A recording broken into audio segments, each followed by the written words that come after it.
Une femme divorcée, ignorant qu'elle avait gagné le contrat de 300 millions, épouse sa meilleure amie. Il lui a dit qu'elle n'était pas assez bien pour sa famille. Ce qu'elle a fait l'a choqué.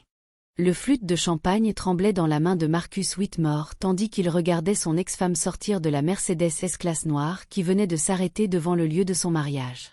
Il y a 6 mois, il avait dit à Nathalie qu'elle n'arriverait jamais à rien, qu'elle était une honte pour le nom des Whitmore. Il y a 2 heures, il avait épousé son ancienne meilleure amie, convaincu d'avoir fait une bonne affaire. Mais la femme qui s'avançait vers lui maintenant, vêtue d'un tailleur Valentino sur mesure qui coûtait plus cher que sa voiture, n'était pas la femme brisée et désespérée qu'il avait divorcée. L'équipe de sécurité qui l'entourait n'était pas pour le spectacle. Ni le PDG de Titanium Industries qui la suivait à 3 pas derrière. La nouvelle mariée de Marcus, Sienna, pâlit à ses côtés. « C'est impossible », murmura-t-elle.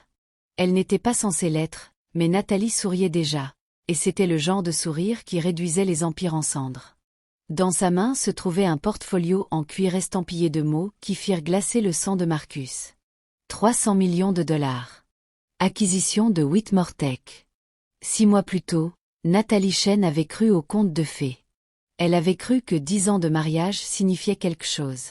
Que les nuits tardives qu'elle avait passées à construire Whitmore Technologies d'un start-up de garage en une entreprise de taille moyenne comptaient.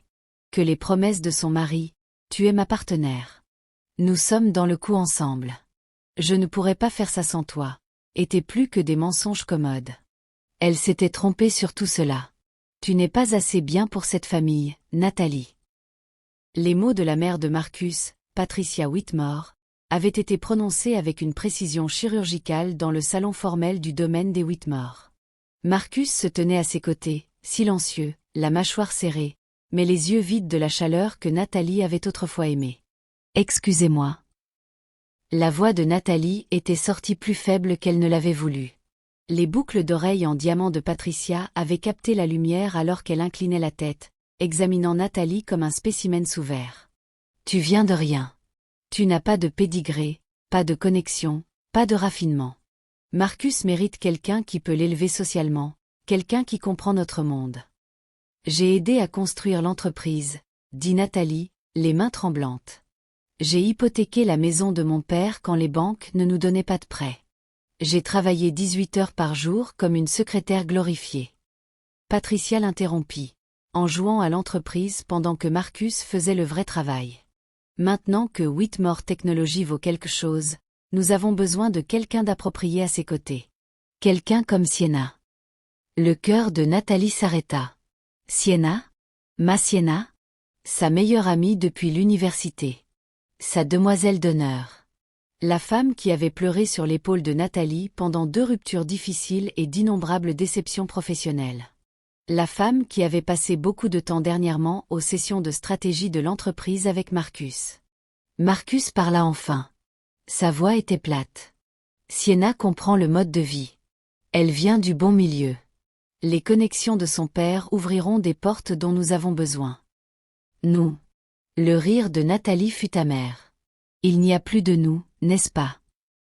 Les papiers du divorce sont déjà prêts, dit Patricia, en glissant une enveloppe Kraft sur la table en acajou. Tu recevras 200 000 $ et rien de plus. Pas de participation dans l'entreprise, pas de pension alimentaire. Tu n'étais pas une fondatrice, seulement une employée. L'accord prénuptial est très clair. Les mains de Nathalie tremblèrent alors qu'elle ouvrait l'enveloppe. Le prénuptial qu'elle avait signé à 22 ans, stupidement amoureuse et confiante, ne lui donnait rien. Chaque actif, chaque brevet, chaque propriété intellectuelle était au nom de Marcus seul.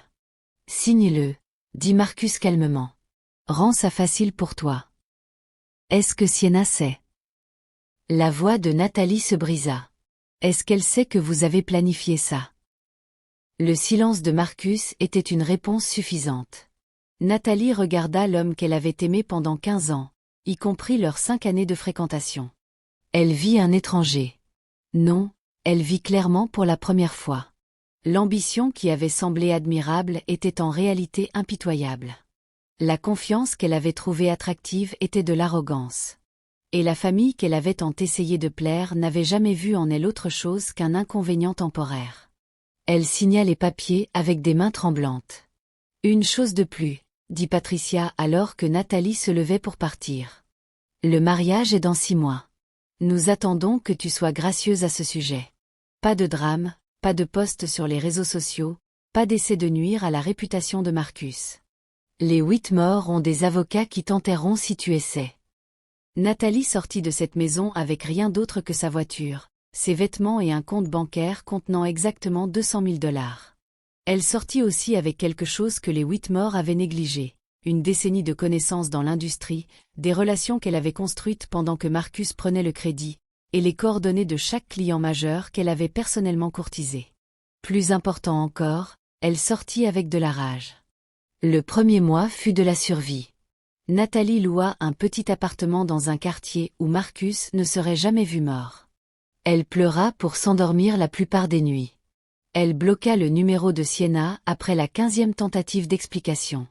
Elle évita les réseaux sociaux où les photos de Marcus et Sienna à divers événements mondains se multipliaient comme un virus. Le deuxième mois fut la clarté. Nathalie avait un diplôme en ingénierie informatique qu'elle n'avait jamais pleinement utilisé chez Whitmore Tech, où Marcus l'avait reléguée aux relations clients et au soutien administratif. Elle avait des relations avec des cadres intermédiaires dans chaque grande entreprise tech de la côte ouest. Et elle avait quelque chose que Marcus n'avait pas. Elle comprenait réellement ce dont leurs clients avaient besoin.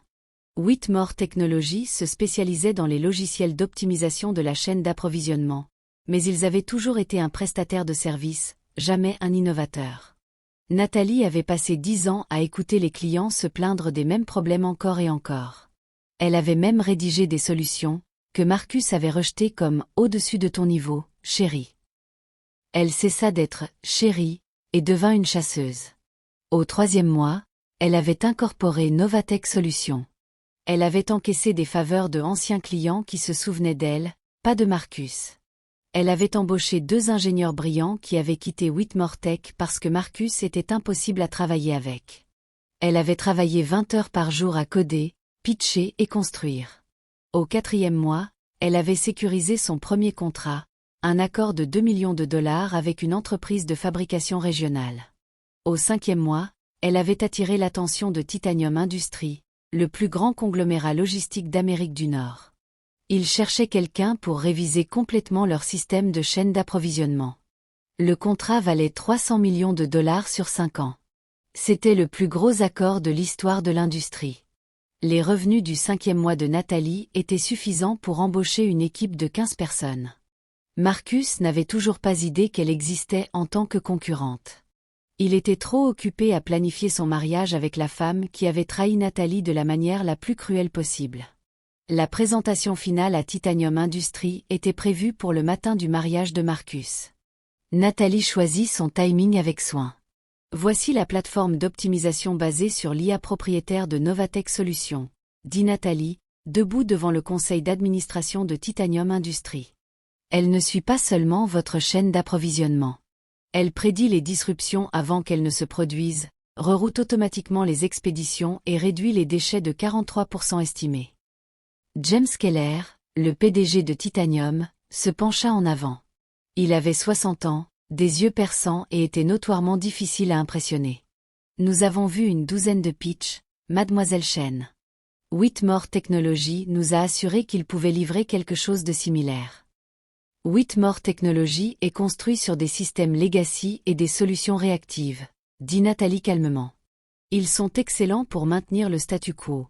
Mais vous n'êtes pas devenu la plus grande entreprise logistique d'Amérique du Nord en maintenant le statu quo, Monsieur Keller. Vous avez travaillé pour Whitmore Tech, nota un autre membre du conseil. Pendant 10 ans. J'ai construit la plupart de leurs relations clients pendant ce temps, corrigea Nathalie. J'ai aussi identifié chaque faiblesse dans leur système. Leur plateforme nécessite une entrée manuelle extensive. Elle est coûteuse à personnaliser et elle échoue dès que quelque chose d'imprévisible se produit, ce qui, en logistique, arrive constamment. Elle cliqua sur la diapositive suivante. Notre plateforme apprend. Elle s'adapte. Et elle est déjà utilisée avec succès par Carson Manufacturing, dont l'efficacité d'expédition a augmenté de 37% en 60 jours. Nous avons fait nos devoirs sur vous, Mademoiselle Chen, dit Keller. Vous avez lancé votre entreprise il y a 5 mois avec 200 000 $ et beaucoup de colère envers votre ex-mari. Nathalie sourit. J'ai lancé mon entreprise il y a 5 mois avec 10 ans d'innovation supprimée et la connaissance que Marcus Whitmore réussit en prenant le crédit pour le travail des autres. Le mien spécifiquement. C'est une accusation grave. C'est un fait. Je peux documenter chaque client que j'ai amené à Whitmore Tech, chaque solution que j'ai proposée qu'il a rebrandée comme la sienne, et chaque raison pour laquelle il m'a gardé dans un rôle administratif au lieu d'utiliser mon diplôme en ingénierie. Elle posa. Mais je ne suis pas ici pour régler des comptes, Monsieur Keller. Je suis ici parce que vous avez besoin du meilleur, et je vous l'offre. La salle fut silencieuse pendant un long moment. Puis Keller sourit. Montrez-moi les spécifications techniques. 2 heures plus tard, Nathalie sortit de Titanium Industries avec une lettre d'intention signée. Le contrat final serait exécuté dans 1 semaine, mais l'accord était fait. 300 millions de $. Elle s'assit dans sa voiture pendant 5 minutes, les mains tremblantes, les larmes coulant sur son visage. Puis elle appela son assistante. Kristen, j'ai besoin que tu organises quelque chose pour moi. Je vais à un mariage cet après-midi. Le mariage des Whitmore était exactement ce que Nathalie avait attendu. Ostentatoire, cher et sans âme. Le lieu était un manoir historique surplombant l'océan. Des roses blanches partout. Un quatuor à cordes jouant quelque chose de classique et prétentieux. 200 invités vêtus de vêtements de designer, sirotant du champagne qui coûtait plus que le loyer mensuel de la plupart des gens. Nathalie arriva dans la Mercedes S-Class qu'elle avait achetée ce matin-là. L'équipe de sécurité, 2 professionnels qu'elle avait embauchés à la fois pour la protection et l'effet, l'entouraient. Elle portait un tailleur Valentino sur mesure en bleu nuit. Ses cheveux coiffés en un chignon élégant qui avait coûté 800 $. Des boucles d'oreilles en diamant qui étaient vraies, pas les zircons cubiques qu'elle avait portés pendant 10 ans, pendant que Marcus dépensait de l'argent pour sa collection de voitures. Elle ressemblait à l'argent parce qu'elle en avait maintenant. James Keller avait insisté pour assister au mariage avec elle. « Je veux voir le visage de Marcus Whitmore », avait-il dit avec un amusement sombre. Appelez ça une indulgence personnelle. Ils traversèrent le jardin où la réception battait son plein. Nathalie repéra Patricia Whitmore en premier, son expression passant de la confusion à la reconnaissance, puis à quelque chose comme de l'horreur. Puis Marcus se tourna.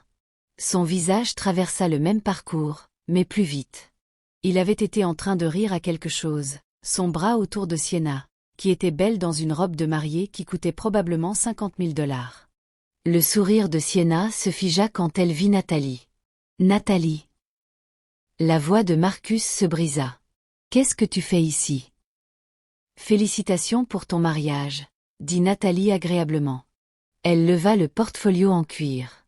Je voulais livrer ça personnellement. Qu'est-ce que c'est? Demanda Patricia, s'approchant. Ça dépend de la perspective, dit Nathalie. Pour moi, c'est une vindication. Pour vous, c'est une catastrophe. Elle tendit le portfolio à Marcus, qui l'ouvrit avec des mains tremblantes. La couleur se vida de son visage alors qu'il lisait la première page. Ça ne peut pas être. Le contrat de 300 millions de $, avec Titanium Industries, confirma Nathalie. Signé ce matin par moi au nom de Novatech Solutions, l'entreprise que j'ai fondée après que tu m'aies jeté. C'est impossible, dit Patricia platement. Tu n'es personne. Tu n'as pas de credensial. J'ai un master en ingénierie informatique de Stanford, interrompit Nathalie. J'ai 10 ans d'expérience dans l'industrie. J'ai des relations avec chaque acteur majeur en logistique de chaîne d'approvisionnement. Et plus important encore, j'ai du talent, que ton fils prend le crédit depuis que nous nous sommes rencontrés. Marcus fixait toujours le contrat. Titanium Industries était censé signer avec nous. Ils nous ont dit que nous étions les favoris. Ils ont menti, dit James Keller, parlant pour la première fois. Il s'avança, tendant la main à Marcus avec un sourire froid. James Keller, PDG de Titanium Industries. Nous vous avons dit ce que vous vouliez entendre pendant que nous évaluions toutes les options. La proposition de Madame Chen était supérieure sur tous les métriques. Ce n'était même pas proche. La main de Sienna vola à sa bouche. Elle regarda entre Nathalie et Marcus, la compréhension se dessinant dans ses yeux. Tu viens de rien, dit Patricia, sa voix tremblante. Tu étais rien quand Marcus t'a épousée. Je n'ai jamais été rien, dit Nathalie calmement. J'étais juste mariée à un homme qui avait besoin que je sois rien pour qu'il se sente quelque chose. Et j'étais amie avec une femme qui était prête à me trahir pour un goût d'un mode de vie qu'elle n'avait pas gagné. Elle se tourna vers Sienna, dont les yeux se remplissaient de larmes. Est-ce qu'il t'a dit comment ça s'est passé? Comment nous avons construit l'entreprise dans notre garage? Comment je me suis passée de repas pour que nous puissions nous permettre les coûts des serveurs? Comment j'ai appelé chaque faveur, contacté chaque client potentiel, écrit chaque proposition pendant qu'il jouait au golf avec des investisseurs? Nathalie, commença Sienna. Non. Nathalie la coupa. Tu n'as plus le droit de dire mon nom. Tu savais ce que tu faisais. Tu as fait ton choix. Elle regarda de nouveau Marcus. Mais ce n'est pas une question de vengeance. C'est une question de conséquence. Tu m'as dit que je n'étais pas assez bien pour ta famille. Tu m'as jeté le moment où tu as pensé que tu n'avais plus besoin de moi. Mais tu t'es trompé sur deux choses, Marcus. Quoi? Murmura-t-il. D'abord, tu n'as jamais eu besoin de moi. Chaque succès que tu as eu était construit sur mon travail, mes relations, mes idées. Sans moi, tu n'es qu'un homme ambitieux avec un produit médiocre et un ego surdimensionné. Et deuxième? Demanda Patricia. Nathalie sourit. Deuxième, je n'ai jamais essayé d'être assez bien pour votre famille. J'aurais dû réaliser il y a des années que votre famille n'était pas assez bien pour moi. Elle se tourna vers James Keller. Je pense que nous en avons fini ici. Alors qu'il s'éloignait, Nathalie entendit l'explosion derrière elle. La voix de Patricia stridente de panique. Marcus, réalises-tu ce que ça signifie? Titanium Industries allait représenter 40% de nos revenus. Nous devrons licencier du personnel, annuler l'expansion. Nous sommes ruinés, dit Marcus, sa voix creuse. Elle a pris tout. Nathalie ne regarda pas en arrière. Elle n'en avait pas besoin. La validation n'était pas dans leur choc ou leur ruine, bien qu'elle mentirait si elle disait que ça ne faisait pas du bien. La vraie validation était de savoir qu'elle l'avait fait elle-même. Elle avait pris rien et construit quelque chose d'extraordinaire. Elle avait prouvé que sa valeur n'avait jamais dépendu de l'approbation de Marcus ou de l'acceptation de Patricia. Elle l'avait prouvé à la seule personne qui comptait, elle-même. 3 mois plus tard, Nathalie se tenait dans le bureau exécutif de Novatech Solutions, regardant la ville. L'entreprise avait déménagé dans un gratte-ciel du centre-ville. Son équipe avait grandi à 45 employés. 3 autres contrats majeurs étaient en négociation. Son assistante frappa à la porte. « Madame Chen, vous avez une visiteuse sans rendez-vous. Une Sienna Whitmore. » La mâchoire de Nathalie se serra. « Dis-lui. » Elle dit que ça ne prendra que 5 minutes. Elle a l'air d'avoir pleuré. Contre son meilleur jugement, Nathalie hocha la tête. Sienna avait l'air différente, plus mince, fatiguée. Les vêtements de designer ne pouvaient cacher le stress qui avait creusé de nouvelles lignes autour de ses yeux. « Merci de me recevoir, » dit Sienna calmement. « Tu as 5 minutes. » Sienna hocha la tête, serrant son sac comme une bouée de sauvetage. « Je quitte Marcus. Le divorce sera final le mois prochain. » Nathalie ne ressentit rien. « Je ne suis pas intéressée par tes problèmes de mariage. »« Je sais. Je voulais juste que tu saches que tu avais raison sur tout. » La voix de Sienna se brisa. « Il est exactement qui tu as dit qu'il était. Dès que les choses sont devenues difficiles financièrement, il m'a blâmé. Dit que je n'apportais pas assez de valeur au mariage. Patricia n'a jamais arrêté de me comparer à toi. Ironiquement, en disant « Au moins, tu étais utile. Au moins, tu connaissais ta place. » Pourquoi me dis-tu ça? Parce que je te dois des excuses qui ne seront jamais assez, dit Sienna, les larmes coulant sur son visage. J'ai détruit notre amitié pour un fantasme. Je pensais que je voulais ce que tu avais. Mais ce que tu avais, c'était une décennie d'être sous-évalué par un narcissique. Je ne l'ai pas vu jusqu'à ce que je le vive. Tu l'as vu, corrigea Nathalie. Tu m'as vu lutter. Tu m'as vu pleurer. Tu as vu Marcus me rejeter et me rabaisser. Tu as vu tout ça, Et tu as décidé que tu le voulais quand même parce que tu pensais que l'argent et le statut en valaient la peine. Sienna tressaillit mais ne le nia pas. Je ne suis pas venue pour le pardon, dit-elle. Je sais que je ne l'aurai jamais. Je suis juste venue te dire que te voir entrer à ce mariage, réussi, puissante et libre. C'était la première fois que j'ai réalisé ce que j'avais vraiment fait. Je n'ai pas juste trahi ma meilleure amie. J'ai échangé une vraie relation contre une transaction. Et j'ai perdu tout ce qui comptait. Nathalie étudia la femme qui avait autrefois été plus proche qu'une sœur. Elle ne ressentit rien. Pas de colère, pas de satisfaction, pas de pitié, juste du vide là où l'amitié avait été. Tes 5 minutes sont écoulées, dit-elle. Sienna hocha la tête, essuyant ses yeux. Elle se tourna pour partir, puis posa à la porte. Pour ce que ça vaut, j'ai toujours su que tu étais brillante. J'étais juste trop insécure pour l'admettre. Marcus ne t'a pas diminué, Nathalie. Tu as toujours été cette personne. Tu as juste enfin laissé toi-même y croire. Après le départ de Sienna, Nathalie revint à la fenêtre. La ville s'étendait devant elle, pleine de possibilités. Son téléphone vibra. Un texto de James Keller. Réunion du conseil la semaine prochaine. 3 nouveaux contrats à discuter. Tu vas avoir besoin d'un plus grand bureau. Nathalie sourit. Elle pensa à Marcus, probablement en train de se démener pour sauver son entreprise. Comprenant enfin ce qu'il avait perdu. Elle pensa à Patricia, dont le cercle social avait sans doute entendu parler de l'échec spectaculaire au mariage. Elle pensa à Sienna, apprenant trop tard que le statut sans substance n'est qu'une cache coûteuse. Mais surtout, elle pensa à la jeune fille de 22 ans qui avait signé un prénuptial parce qu'elle avait cru que l'amour était suffisant. À la femme qui s'était épuisée au travail pour un homme qui n'avait jamais vu sa valeur. À l'épouse à qui on avait dit qu'elle n'était pas assez bien pour une famille qui ne l'avait jamais méritée en premier lieu. Cette femme était partie. À sa place se trouvait quelqu'un qui avait appris la leçon la plus dure de toutes. La seule approbation qui compte est la tienne. Nathalie prit son téléphone et appela son équipe. Salle de conférence dans 10 minutes. Nous avons du travail à faire. Elle ne perdit pas de temps sur la vengeance. Elle était trop occupée à construire un empire. Et cela, il s'avéra, était la meilleure vengeance de toutes. Épilogue. 6 mois plus tard, le titre de la newsletter de l'Industrie Tech disait « Novatech Solutions acquiert Whitmore Technology pour 12 millions de dollars. L'ancienne femme est maintenant le boss de l'ancien mari. » Marcus signa les papiers d'acquisition dans la même salle de conférence où sa mère avait autrefois dit à Nathalie qu'elle n'était pas assez bien.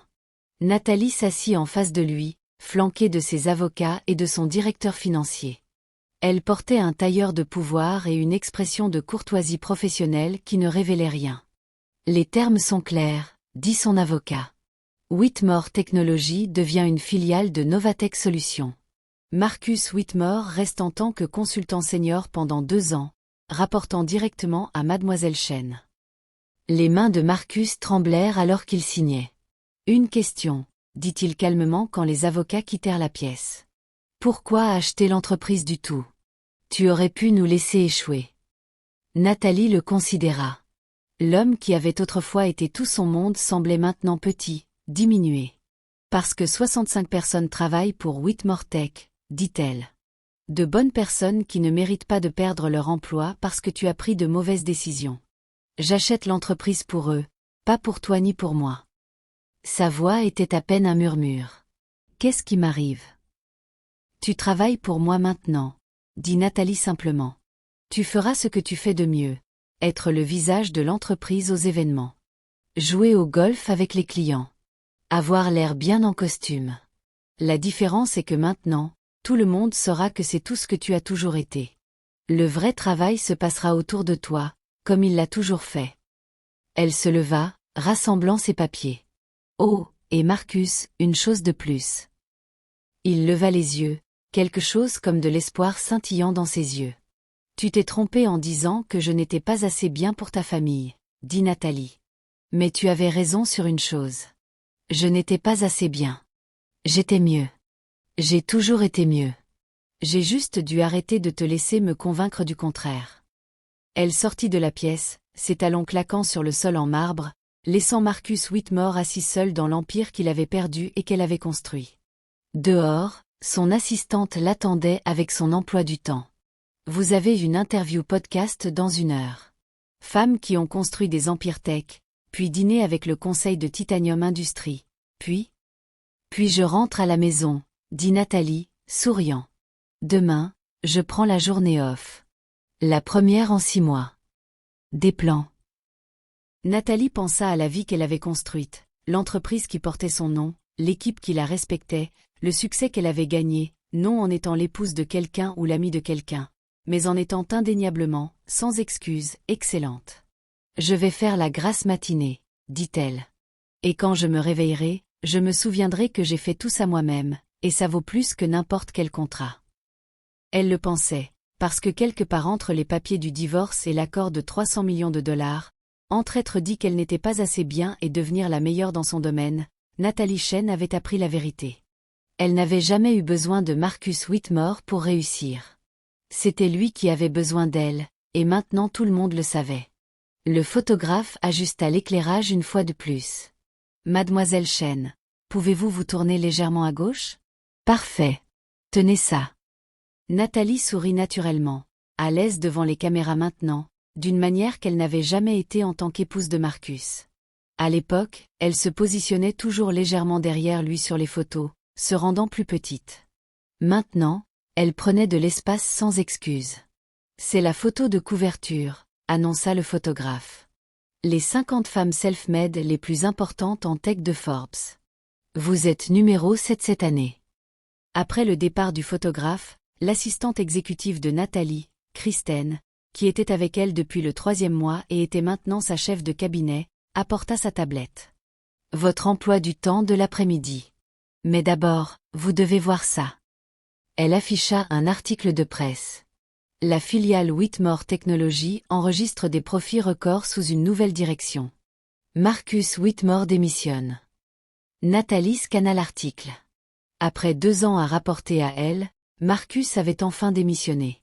L'entreprise prospérait sous une nouvelle gestion, spécifiquement sous Derek Torres, un des ingénieurs qui avait quitté Whitmore Tech pour rejoindre Nathalie au premier jour et qui s'était révélé brillant. Il a publié une déclaration, dit Kristen, en scrollant. Vous voulez l'entendre?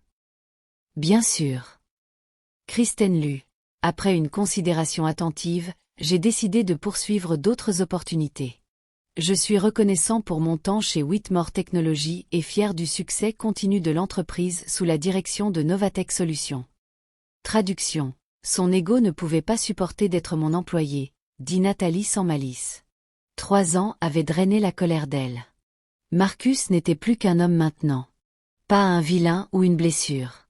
Juste quelqu'un qui avait autrefois été important et ne l'était plus. Il y a plus, dit Kristen. Patricia Whitmore a vendu le domaine. Downsizing.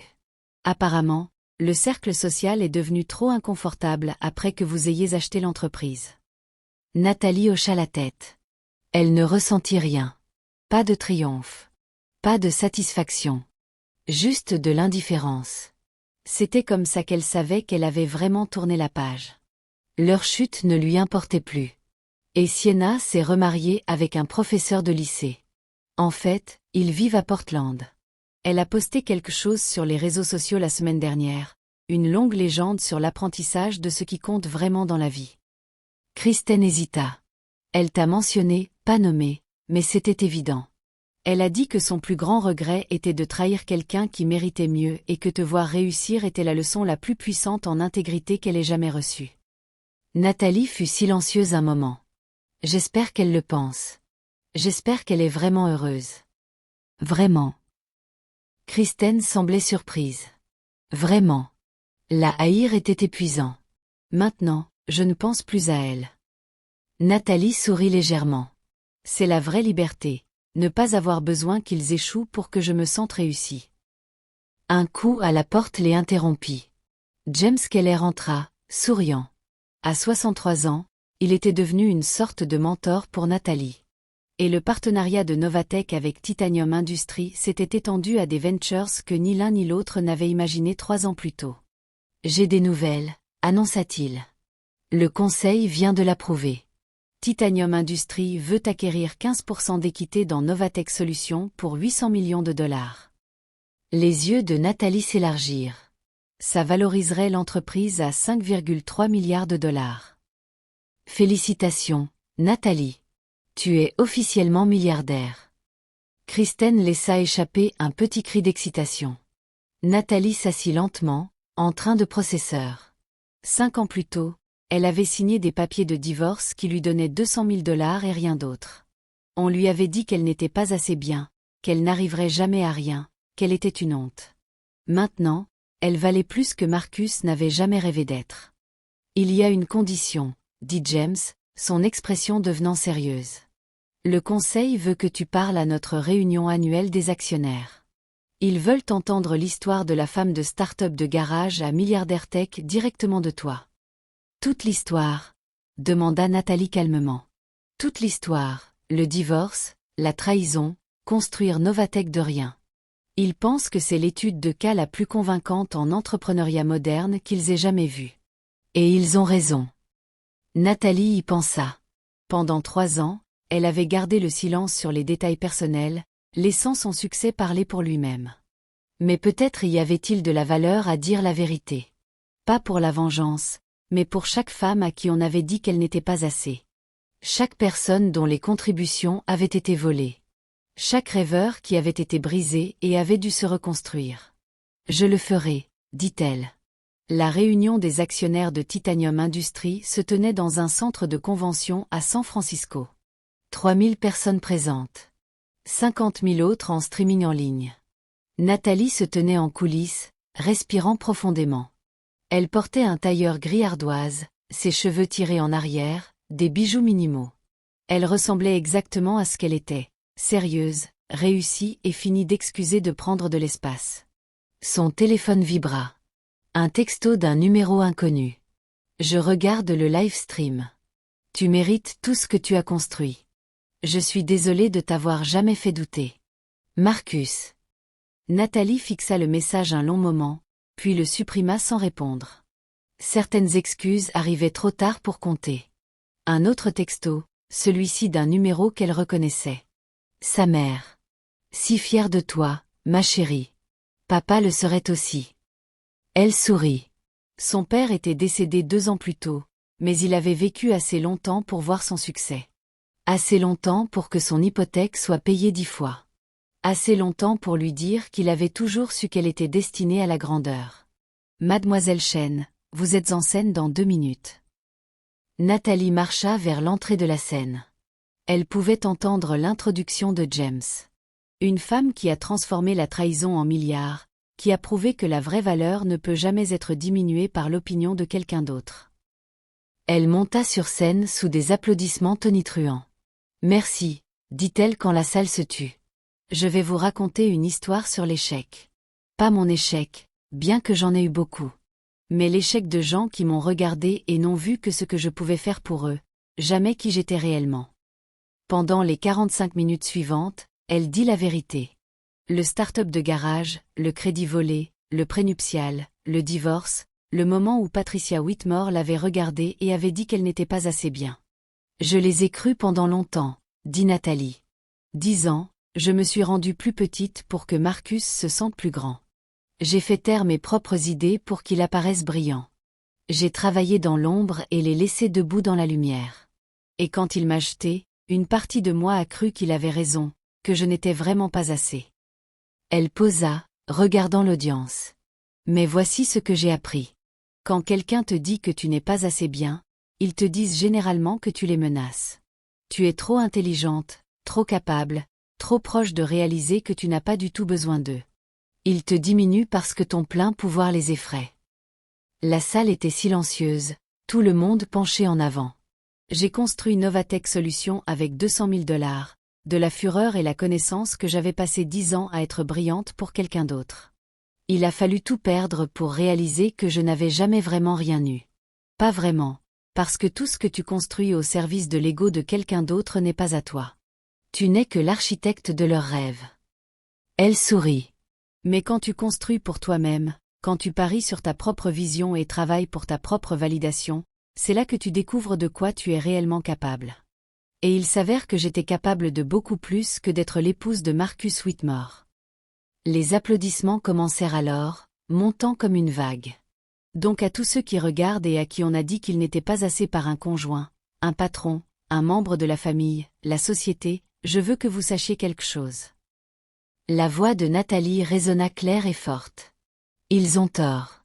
Et un jour, vous le prouverez. Peut-être pas avec une entreprise de milliards de dollars. Peut-être avec une petite entreprise qui vous rend heureux. Peut-être avec de l'art ou de l'écriture ou de l'enseignement ou en élevant des enfants qui connaissent leurs valeurs. Le succès a l'air différent pour chacun. Mais le moment où vous arrêtez de vous mesurer avec la règle brisée de quelqu'un d'autre et commencez à vous mesurer avec vos propres standards, c'est là que vous devenez inarrêtable. C'est là que vous devenez libre. L'ovation debout dura 5 minutes. Plus tard ce soir-là, Nathalie s'assit seule dans son appartement Penthouse, un espace élégant et moderne avec des fenêtres du sol au plafond surplombant la baie. Elle l'avait acheté 1 an plus tôt et l'avait décoré exactement comme elle voulait. Des œuvres d'art audacieuses, des meubles confortables, un coin lecture qui recevait une lumière matinale parfaite. Personne ne lui avait jamais dit que c'était trop ou inapproprié ou que ça ne collait pas à l'image. C'était entièrement, parfaitement à elle. Son téléphone sonna. Un numéro inconnu avec un indicatif de New York. Elle faillit ne pas répondre. Puis la curiosité l'emporta. Mademoiselle Chen, c'est Rebecca Jao du département d'informatique à Stanford. J'appelle parce que nous aimerions vous offrir une chère dotée. Nous voulons créer un programme appelé la Bourse Chen.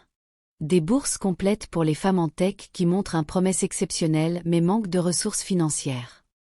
Le souffle de Nathalie se coupa. Oui. Absolument. Oui. Après la fin de l'appel, elle marcha vers la fenêtre. La ville scintillait en dessous d'elle, pleine de gens avec leurs propres histoires de trahison et de résilience, d'échecs et de triomphe. Elle pensa à la jeune de 22 ans qui avait signé ses droits parce qu'elle avait cru que l'amour était suffisant. Elle avait été si naïve, si confiante, si prête à croire que se rendre petite était la même chose qu'être aimée. Cette fille était partie. Mais Nathalie ne la pleurait pas. Elle avait eu besoin d'être brisée pour être reconstruite. Elle avait eu besoin de tout perdre pour découvrir de quoi elle était faite. Son téléphone vibra une fois de plus. Un texto d'un numéro qu'elle reconnaissait. Docteur. Adrien Chen, son frère aîné. Vu ton discours, appelez maman après. Nous avons tous les deux pleuré. Tu n'es pas juste réussie, petite sœur. Tu es remarquable. Tu l'as toujours été. Nathalie sourit, les larmes aux yeux, parce que c'était la chose que Marcus et Patricia et même Sienna n'avaient jamais comprise. Elle avait toujours été remarquable. Le divorce ne l'avait pas rendue réussie. La trahison ne l'avait pas rendue brillante. Le contrat de 300 millions de dollars ne l'avait pas rendue digne. Elle avait été tout cela tout au long. Elle avait juste enfin arrêté de laisser les autres la convaincre du contraire. Et maintenant, debout dans son propre appartement, dirigeant sa propre entreprise, vivant sa propre vie à ses propres termes, Nathalie Chen comprenait la vraie mesure du succès. Ce n'était pas l'argent ou les couvertures de magazines ou même la vindication de voir Marcus échouer. C'était se réveiller chaque matin et se reconnaître dans le miroir. C'était la confiance tranquille de savoir que sa valeur ne dépendait de l'approbation de personne. C'était la certitude profonde qu'elle ne laisserait plus jamais quelqu'un la faire se sentir petite. C'était la liberté. C'était le pouvoir. C'était assez. Plus qu'assez.